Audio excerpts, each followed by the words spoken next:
El tema de nuestra clase de hoy es el de infecciones pulmonares. Las infecciones pulmonares son muy frecuentes.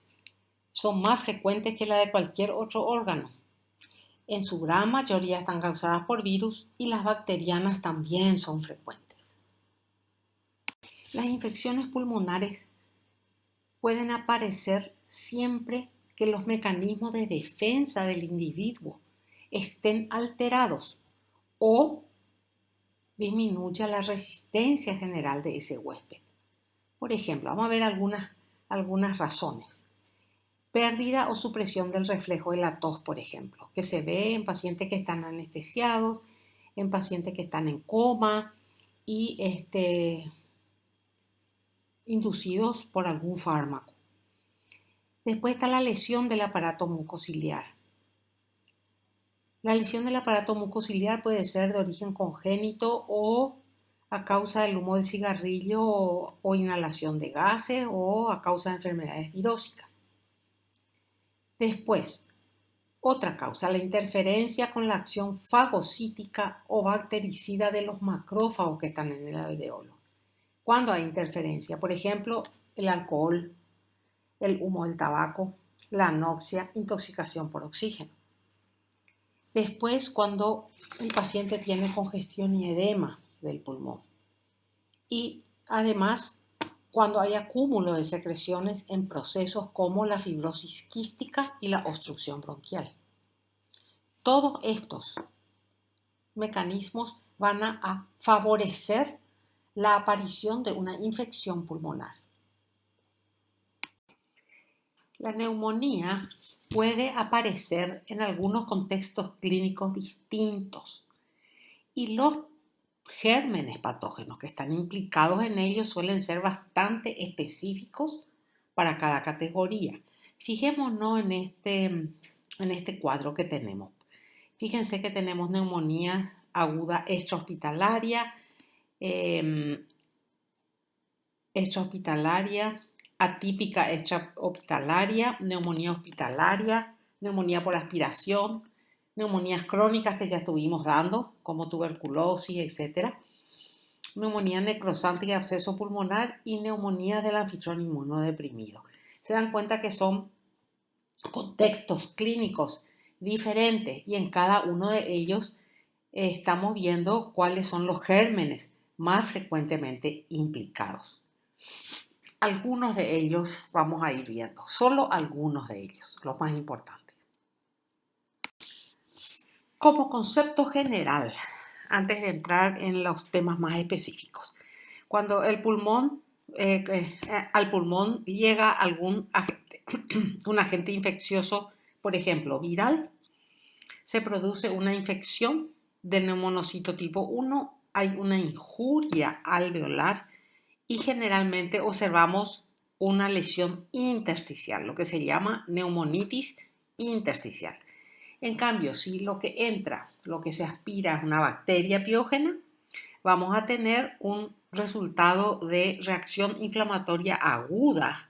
En respuesta a esa bacteria, la injuria alveolar no va a ser necesaria. Generalmente no hay injuria alveolar, sino que tenemos una neumonitis intraalveolar, o sea que tenemos una reacción inflamatoria dentro del alveolo, ¿verdad? Sea una neumonía lobar o una bronconeumonía. Esto en general. Vamos a ir viendo específicamente los cuadros. Bueno, vamos a empezar en primer lugar con las neumonías agudas extrahospitalarias. Lo que quiero dejar bien en claro es que está bien, hacemos el diagnóstico de neumonía, hacemos el diagnóstico de bronconeumonía, como ustedes quieran, pero lo más importante es saber cuál es el germen que está en juego en ese momento, en esa lesión inflamatoria pulmonar. Es muy importante y de ello depende en gran medida el tratamiento del paciente. Vamos a ver primero las neumonías agudas bacterianas. Las infecciones bacterianas pulmonares suelen ser secundarias a una infección viral del tracto respiratorio. Estas infecciones, ¿qué causan en el pulmón? Lo que llamamos consolidación pulmonar. Enseguida vamos a ver lo que es una consolidación. ¿Cuáles son las condiciones predisponentes? Extremos de la edad, o sea, un niño o un anciano. Enfermedades crónicas, como por ejemplo, insuficiencia cardíaca congestiva, EPOC, diabetes. Insuficiencias inmunes o disminución o ausencia de la función esplénica. Vamos a ver las etiologías más frecuentes por germen. En primer lugar, el Streptococcus pneumoniae, que es el más frecuente de todos. Después tenemos el Haemophilus influenza, que da infecciones agudas graves del tracto respiratorio inferior y meningitis en niños pequeños. Este germen segrega un factor que desorganiza la batida de los cilios del aparato respiratorio. Además, segrega una proteasa que degrada la IgA. Y las formas encapsuladas evitan la opsonización y la fagocitosis. Después tenemos la Moraxella catarrhalis. Esto se ve en ancianos generalmente, pero puede producir en los niños otitis, así como también el Haemophilus influenza y el Streptococcus pneumoniae. O sea, estos tres gérmenes son los más frecuentes de la otitis media de los niños. Después tenemos la Legionella pneumófila. Es un germen común en cardiópatas y renales crónicos y pacientes que tienen patologías inmunológicas o hematológicas. La mortalidad por la infección con este germen puede llegar hasta un 50% en pacientes que están inmunodeprimidos. Los pacientes receptores de trasplantes de órganos son especialmente susceptibles. ¿Dónde se encuentra el germen? Se encuentran las tuberías de suministro de agua potable y torres de refrigeración. Después tenemos el Staphylococcus aureus. Este produce infecciones pulmonares generalmente posterior a enfermedades víricas y tiene una alta incidencia de producir abscesos.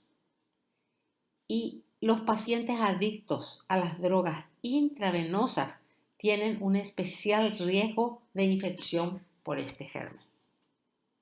Ahora vamos a ver la morfología de la neumonía. Vamos a ver en general la morfología y después vamos a hablar de algunas cosas específicas. La neumonía la infección bacteriana pulmonar se presenta con dos patrones patológicos. La neumonía lobar y la neumonía o bronconeumonía lobular. Ahí tenemos, fíjense en nuestra imagen, la neumonía lobar toma un lóbulo. La bronconeumonía, una lesión parcheada que toma todo un lóbulo, pero tiene parénquima pulmonar sano entre medio. Volvemos a repetir, es muy importante la identificación del germen causal y la determinación de la extensión de la enfermedad. La neumonía lobar, como su nombre lo indica, toma un lóbulo, o dos lóbulos, o tres lóbulos, ¿verdad? Fíjense en nuestro esquema de la derecha. Todo el lóbulo inferior está afectado. Ese lóbulo está condensado. El proceso inflamatorio está en el alveolo. Entonces, ese pulmón está pesado, ese lóbulo está pesado, ¿verdad? Y tiene una coloración distinta al resto del parénquima no afectado. Además, como nos está mostrando nuestro esquema, las vías aéreas no son el centro de la inflamación. O sea, la inflamación toma todo el lóbulo, no es alrededor de cada bronquio. No sigue a los bronquios. ¿Ok? Esta neumonía lobar tiene 4 fases. La de congestión, la de hepatización roja, la de hepatización gris y la de resolución. Vamos a ver ahora cada una de ellas. La primera etapa, entonces, de nuestra neumonía lobar es la congestión. Lo primero que observamos, Puede durar de 12 a 24 horas. Y en la macroscopía encontramos pulmones que están pesados, que son rojizos, pero aún tienen crepitancia. Y al cortar sale un fluido rojizo en la superficie de corte. En la microscopía, ¿qué vamos a ver? Acá tenemos nuestro esquema abajo y nuestra histología a la derecha. Vamos a ver congestión vascular. La flecha amarilla me está señalando los vasos congestionados del tabique alveolar. Vamos a ver edema alveolar. La flecha azul me está mostrando, la flecha roja me está mostrando el edema dentro de los alveolos. Escasa cantidad de fibrina que se observa señalada con la flecha verde. Y después podemos tener neutrófilos y escasos, ¿verdad? Y macrófagos. Además, hay bacterias. Luego viene la etapa de la hepatización roja, que dura 2 o 3 días. Y en la macroscopía observamos un pulmón o un lóbulo mejor hepatizado. ¿Qué quiere decir? Que tiene un aspecto del hígado compacto, no crepitante y de color rojo. Al corte ese lóbulo se ve seco y granular. Esta macroscopía la estamos viendo a la derecha. Fíjense el lóbulo inferior de este pulmón con los aspectos de tejido hepático. Y en la microscopía, ¿qué vamos a encontrar? Vamos a encontrar muchos neutrófilos, monocitos, vamos a encontrar muchos eritrocitos y todavía está la congestión vascular, como se está observando en nuestro esquema de la izquierda. Acá tenemos dos imágenes, el de la izquierda, dos cortes de pulmón, por supuesto. El de la izquierda es un corte para mostrarnos las bacterias. Fíjense que la flecha negra está señalando los neumococos. Y a la derecha, ¿qué estamos viendo? A la derecha tenemos un corte de hematocilina y eosina, donde se observa un alvéolo que está lleno de neutrófilos y también monocitos. La congestión vascular está señalada con esa flecha roja, la flecha verde me está señalando depósito de fibrina, la flecha celeste me está mostrando neumonocitos hipertróficos, descamados, y la flecha amarilla acúmulos de neutrófilos. Acá tenemos otro corte teñido con hematocilina y eosina donde casi todo el campo está ocupado por un alveolo. Fíjense, en la periferia de la luz alveolar está el tabique alveolar, la pared alveolar, con muchos vasos capilares dilatados. Uno de ellos señalado con la flecha verde. Estamos observando además, dentro de la luz alveolar, eritrocitos, uno de ellos señalado con la flecha roja. También vemos neutrófilos, uno de ellos señalado con la flecha amarilla. Y también encontramos mononucleares y macrófagos. Luego pasamos a la etapa de la hepatización gris, que dura 4 a 5 días, o sea, el cuarto al quinto día, y cuya macroscopía se caracteriza por evidenciar un lóbulo consolidado, de color gris amarillento, y al corte la superficie exuda un fluido turbio. Las imágenes nos están mostrando lóbulos con hepatización gris. El de la izquierda es el principio de una hepatización gris y el de la imagen de la derecha nos muestra un lóbulo en hepatización gris más avanzada. El color va variando de rosado oscuro a gris amarillento. El aspecto microscópico de la hepatización gris evidencia ausencia ya de eritrocitos porque los mismos se han desintegrado y un exudado fibrino purulento en el medio del alveolo. Ya no hay tanta congestión vascular y las bacterias no pueden ser vistas. Fíjense ustedes, en la imagen de la derecha encontramos un corte de pulmón donde en los alveolos se observa el exudado fibrino purulento, pero este exudado fibrino purulento está como contraído. Hay un espacio entre esa masa inflamatoria y la pared de la pared alveolar. El exudado fibrino purulento, además de tener neutrófilos íntegros y desintegrados, tiene además mononucleares y la cantidad de macrófagos va aumentando. Fíjense acá, otra imagen microscópica de la hepatización gris. Ven cómo el exudado fibrino purulento se va retrayendo y separando de los alvéolos. Y en los alvéolos tenemos poca o ninguna congestión vascular. De la hepatización gris pasamos a la resolución, que ocurre entre 6 y 12 días y cuya microscopía se caracteriza por la digestión enzimática del exudado. En la luz alveolar encontramos restos semilíquidos granulares que son reabsorbidos y fagocitados por los macrófagos. Y la célula que predomina en esta fase es el macrófago. Fíjense nuestra imagen a la derecha, vemos gran cantidad de macrófagos en la luz alveolar. Muy bien, hasta acá hemos visto infecciones pulmonares que se presentaban como consolidaciones neumónicas, o sea, neumonías lobares, que tomaban todo un lóbulo o muchos lóbulos, pero completo el lóbulo, homogéneamente afectado. Entonces eran lesiones lobares. Ahora vamos a entrar en otro grupo de lesiones anatomopatológicas que se caracterizan por áreas consolidadas de inflamación supurada aguda.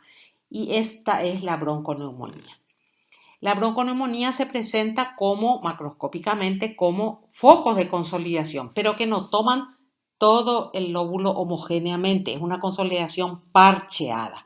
Fíjense en nuestra imagen de la derecha, nos está mostrando los focos de condensación neumónica en relación con bronquios. Esta consolidación parcheada, estos focos de consolidación separados por parénquima pulmonar que no tiene nada o que no tiene consolidación, puede estar limitada a un solo lóbulo o puede tomar varios lóbulos y la mayoría de las veces suele ser bilateral y basal. Las lesiones suelen tener de 3 a 4 centímetros de diámetro, son grisáceas, blanquecinas, con márgenes poco delimitados. Estas lesiones también, de acuerdo al germen, pueden ser hemorrágicas. Las lesiones generalmente son sobrelevadas y secas. Ahora yo les muestro una imagen en la radiografía a la derecha donde se observan lesiones parcheadas en ambos pulmones y son las zonas blanquecinas separadas por pulmón aireado de color gris oscuro. A la izquierda vemos un pulmón con una bronconeumonía. Fíjense ustedes, las flechas amarillas me están mostrando los focos de consolidación de color amarillento, beige amarillento y que tienen límites poco netos. Esta es la consolidación parcheada. Se dan cuenta que entre medio de cada zona de consolidación existen áreas pulmonares que no tienen nada, esas zonas de color gris rojizo. Acá, por ejemplo, tenemos también dos pulmones. El de la izquierda está señalado, es un corte, y las flechas rojas me están señalando focos de consolidación. ¿Se dan cuenta? La consolidación parcheada. Y a la derecha volvemos a ver un corte de pulmón y tiene focos de consolidación que están marcados con las flechas amarillas. Pero, ¿qué diferencia hay con lo que estuvimos viendo? Que estos focos de consolidación parcheada son hemorrágicos. Hay gérmenes que producen este tipo de bronconeumonía hemorrágica. En la microscopía, fijémonos primero a la derecha, este corte de pulmón. ¿Qué es lo que estamos viendo en este corte de pulmón? Las flechas amarillas que me están mostrando. Los focos de consolidación, se dan cuenta que esos focos de consolidación están separados por parénquima que no está consolidado. Esa es una característica de la bronconeumonía, esa es la lesión parcheada. Y en esas lesiones parcheadas, ¿qué vamos a encontrar? Un exudado supurado rico en neutrófilos, que llena ¿qué? Los bronquios, los bronquiolos y los espacios adyacentes, los espacios alveolares que están cerca de los alveolos. Aquí tenemos un corte de pulmón, fíjense, con una bronconeumonía. Tenemos un bronquiolo, ahí donde dice aguda bronquiolitis. Tenemos un bronquiolo, ese bronquiolo tiene un exudado supurado, rico en neutrófilos. Y alrededor de eso tenemos una lesión supurada también, un exudado que llena alveolos. Pero fíjense, la lesión está cerca de ese bronquiolo, más alejado en las zonas donde están marcadas con flechas blancas, ya no tenemos ese tipo de lesión. O sea, la lesión se centra con un bronquio o un bronquiolo y el parénquima adyacente que está cerca, más afuera, ese parénquima ya no tiene condensación. Y eso estamos viendo perfectamente en este corte histológico. Si esto fuera una neumonía global, primero, no tendríamos la bronquiolitis aguda. Y segundo, todo el campo histológico sería lo mismo. Todos los alveolos del campo histológico tendrían el mismo aspecto de alveolos llenos de exudado fibrino purulento. Muy bien, acá nosotros tenemos otro corte del pulmón, con mayor aumento, justo en la zona parcheada, ¿verdad? Esa zona está centrada por un bronquiolo que tiene un infiltrado neutrofílico, ¿ven? En la luz. Y rodeando a ese bronquiolo tenemos muchos alveolos que tienen en la luz el mismo tipo de infiltrado. El infiltrado de los alveolos está señalado con esta flecha de color verde y en la flecha celeste nos está indicando los tabiques alveolares con congestión vascular. Se dan cuenta, una lesión centrada por un bronquiolo y con el mismo tipo de infiltrado, tanto en el bronquiolo como en los alveolos adyacentes. Algunos gérmenes, como el Staphylococcus aureus, tienen el mismo aspecto histológico que recién estuvimos viendo, lo mismo, pero suelen abscedarse. Ahí tenemos, por ejemplo, una macroscopía que nos muestra una cavidad. Esa es la cavidad abscedada de la bronconeumonía. Esa cavidad se puede llenar de aire y formar un neumatocele que puede romperse en la pleura. El neumatocele estamos viendo perfectamente en la radiografía inferior derecha, señalada la lesión por la flecha amarilla. Algunos gérmenes como la Legionella pneumófila se presentan como bronconeumonías confluentes. Acá tenemos dos imágenes de pulmón con la infección por legionela. Fíjense que se ven áreas parcheadas bastante grandes de color gris blanquecino de límites poco netos. Son bronconeumonías confluentes. Histológicamente, la lesión pulmonar bronconeumónica por la Legionella pneumófila presenta el clásico cuadro bronconeumónico, pero a él se le agrega una lesión inflamatoria que es muy lítica, produce mucha necrosis. Esa necrosis estamos viendo en la imagen de la derecha, en una zona eosinófila amorfa señalada con la flecha roja. Además, produce daño alveolar difuso con membranas hialinas. ¿Y qué otro componente suele tener? Vasculitis, o sea, inflamación de la pared vascular acompañada de trombosis. Ese cuadro estamos viendo en la imagen de abajo a la izquierda, donde se ve un vaso sanguíneo trombosado y con reacción inflamatoria inespecífica. Las complicaciones de las neumonías y las bronconeumonías, tenemos citadas acá algunas. Por ejemplo, absceso, empiema, organización del exudado, diseminación bacteriémica a múltiples puntos del cuerpo, como pueden ser válvulas del corazón, pericardio, encéfalo, los riñones, bazo, meninges y articulaciones. Algunas imágenes de estas complicaciones de las neumonías. Tenemos en primer lugar una pleuritis arriba a la izquierda, una pleura con una pleuritis fibrinosa. Abajo a la izquierda tenemos una pleuritis abscesual y a la derecha tenemos un pulmón, un corte de pulmón, con una bronconeumonía y la flecha roja nos está mostrando la zona de absceso. Tenemos que saber que la mayoría de las neumonías se resuelven por completo.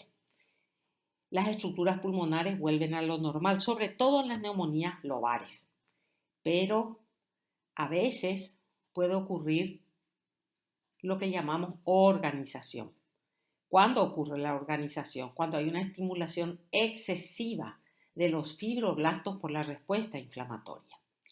En ese caso, ¿qué vamos a observar? Vamos a observar proliferación del tejido conjuntivo, engrosamiento alveolar intersticial, depósito de matriz de tejido conjuntivo en la luz alveolar, colapso de los espacios aéreos y proliferaciones fibroblásticas en la luz alveolares produciendo unos nódulos, unas masas que se conocen como cuerpos de Mason. Acá nosotros tenemos un corte de pulmón y las flechas nos están mostrando estas proliferaciones fibroblásticas en la luz alveolar produciendo unos nódulos, unas estructuras redondeadas. Esas son las que se llaman cuerpos de Mason. Este es otro corte de pulmón que nos está mostrando con las flechas amarillas los nódulos de Mason y con las flechas verdes alveolos que todavía tienen restos no resueltos de una neumonía previa.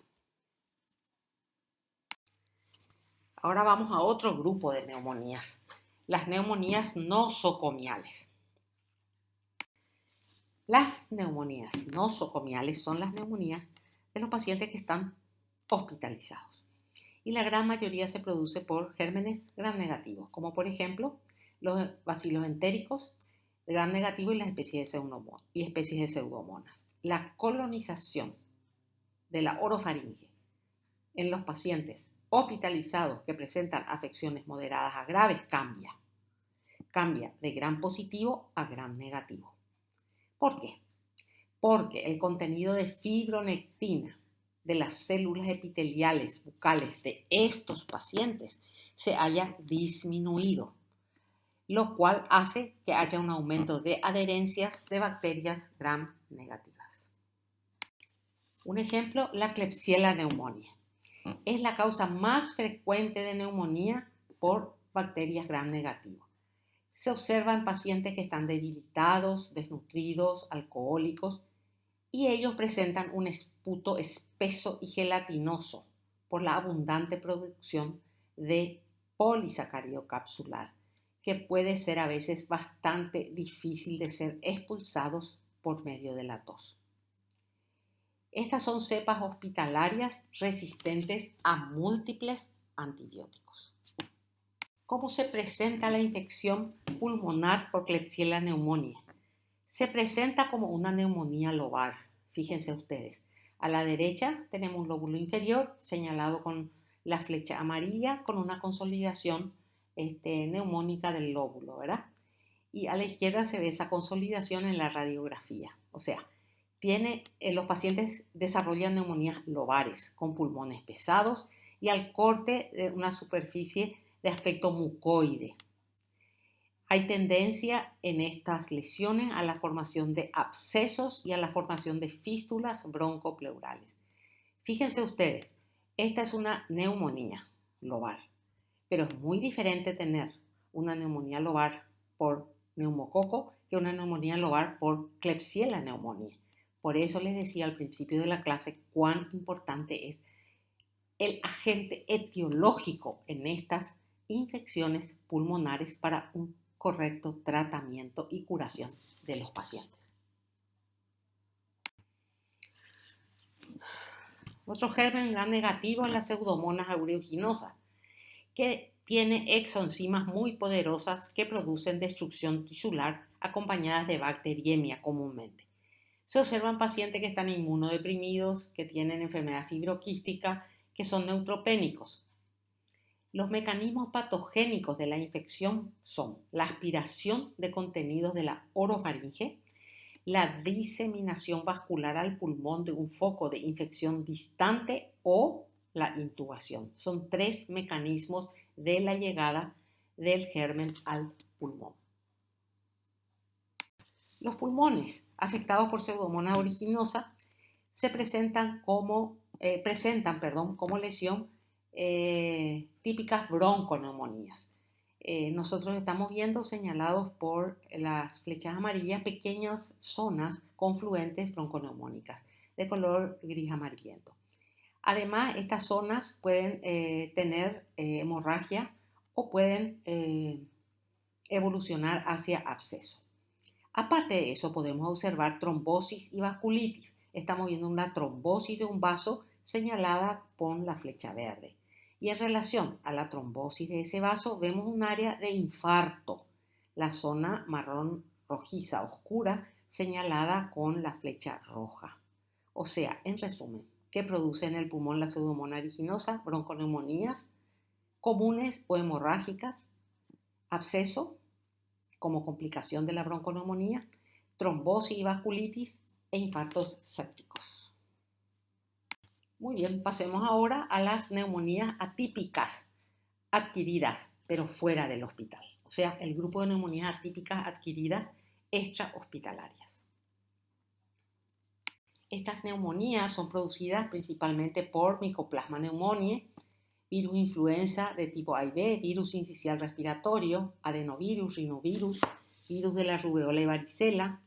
Se observan en niños y adultos jóvenes. Pueden ocurrir de modo esporádico o como epidemias locales en comunidades que están bastante cerradas. A continuación, veremos cómo actúan estos agentes.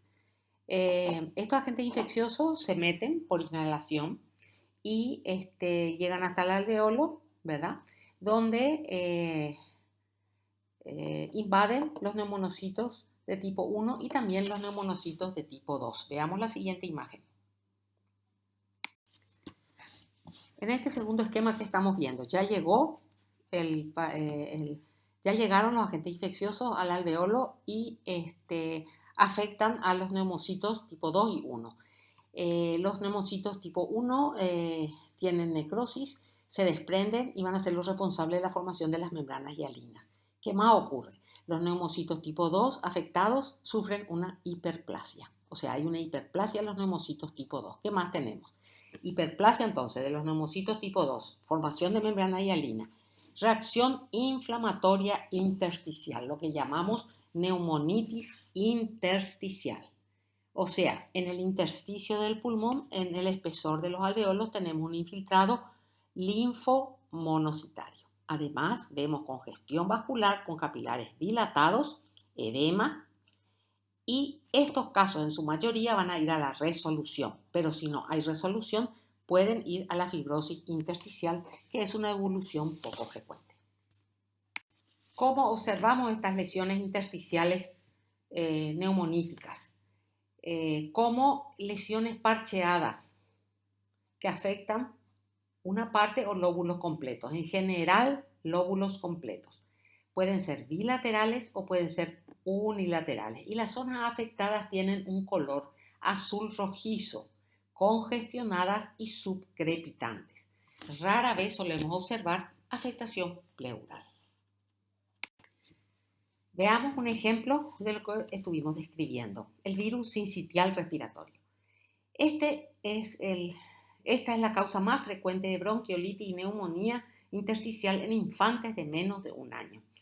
Fíjense ustedes, la radiografía a la izquierda muestra un aspecto pulmonar en vidrio esmerilado y a la derecha, ¿qué encontramos? Focos, ¿verdad? Irregulares distribuidos en casi toda la superficie que estamos observando de color rojo oscuro. La microscopía de estos casos nos muestra una lesión preferentemente intersticial, o sea, en el espesor del tabique alveolar. El tabique alveolar se vuelve muy grueso porque está lleno de un infiltrado inflamatorio mononuclear. Se hallan además membranas hialinas.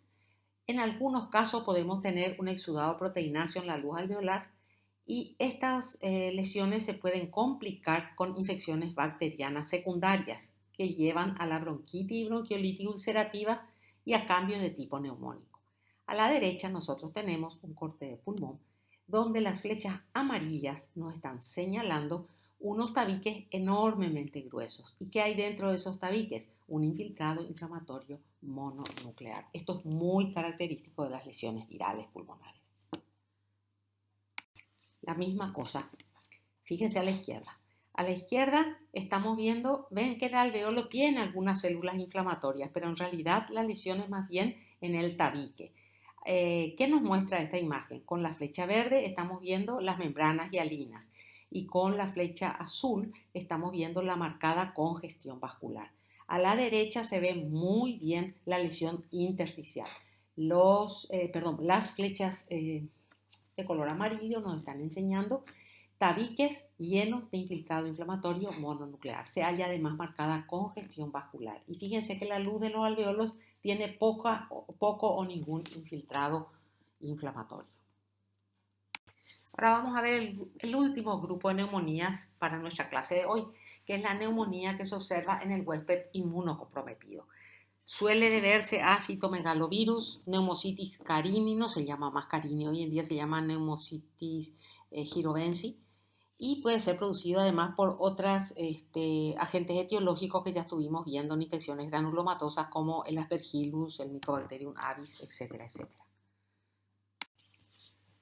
Muy bien, vamos a ver dos ejemplos nada más de estas neumonías. En primer lugar, la del citomegalovirus, que es un virus herpes del grupo B, que tiene una glucoproteína mayor de su cubierta y que se une al receptor de crecimiento epidérmico, infectando de esa forma los glóbulos blancos de la sangre y permaneciendo latente en ellos. ¿Cuándo se reactiva esto? Cuando hay una inmunidad celular deprimida. El citomegalovirus produce una infección asintomática o de tipo mononucleosis en individuos sanos, después se curan y todo pasa.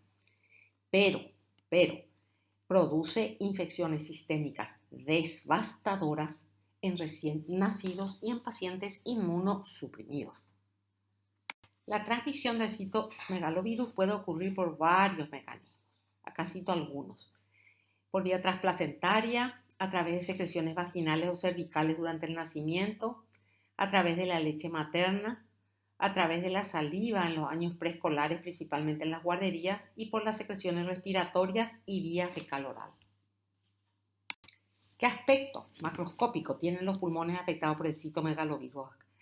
Son pulmones que están aumentados de peso con áreas rojizas de consolidación, o sea, se observan consolidaciones parcheadas rojizas. En las dos imágenes, una menor aumento y otra mayor aumento, las flechas amarillas nos están mostrando las zonas parcheadas de consolidación rojiza. ¿Qué características histológicas tienen estas lesiones? Se observa como una neumonía intersticial, o sea, la zona más afectada del pulmón son los alveolos. Allí encontramos engrosamiento alveolar con edema, congestión y abundante infiltrado inflamatorio linfomonocitario.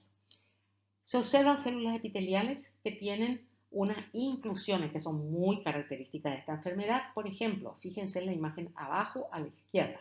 La flecha verde me está señalando un núcleo de una célula epitelial y adentro del núcleo una esfera muy basófila. Está rodeada por una zona clara y por fuera está la membrana nuclear. Estas inclusiones nucleares está demostrado que son nucleoproteínas virales con cápsides ensambladas. También podemos encontrar inclusiones citoplasmáticas que acá no estamos viendo, que son mezclas de viriones y organelas celulares. Este aspecto es muy característico y se llama aspecto de ojo de pájaro o ojo de búho. A la derecha estamos encontrando un corte de tejido pulmonar donde se observa una lesión inflamatoria preferentemente intersticial con infiltrado linfomonocitario y vemos algunas células con las inclusiones nucleares. Estas inclusiones nucleares podemos ver en otras células, en células epiteliales glandulares, en neuronas, en macrófagos, células endoteliales, células epiteliales alveolares que ya estuvimos viendo, células dendríticas, epitelio tubular y endotelio glomerular. Fíjense a la derecha, muchas células con esas inclusiones de citomegalovirus en el núcleo. Aparte de todo lo descrito, en estas neumonías intersticiales también podemos ver la presencia de abundante cantidad de membranas hialinas. Las membranas hialinas, una de ellas está señalada con la flecha amarilla y la flecha verde me está señalando una célula epitelial cuyo núcleo tiene la inclusión del citomegalovirus.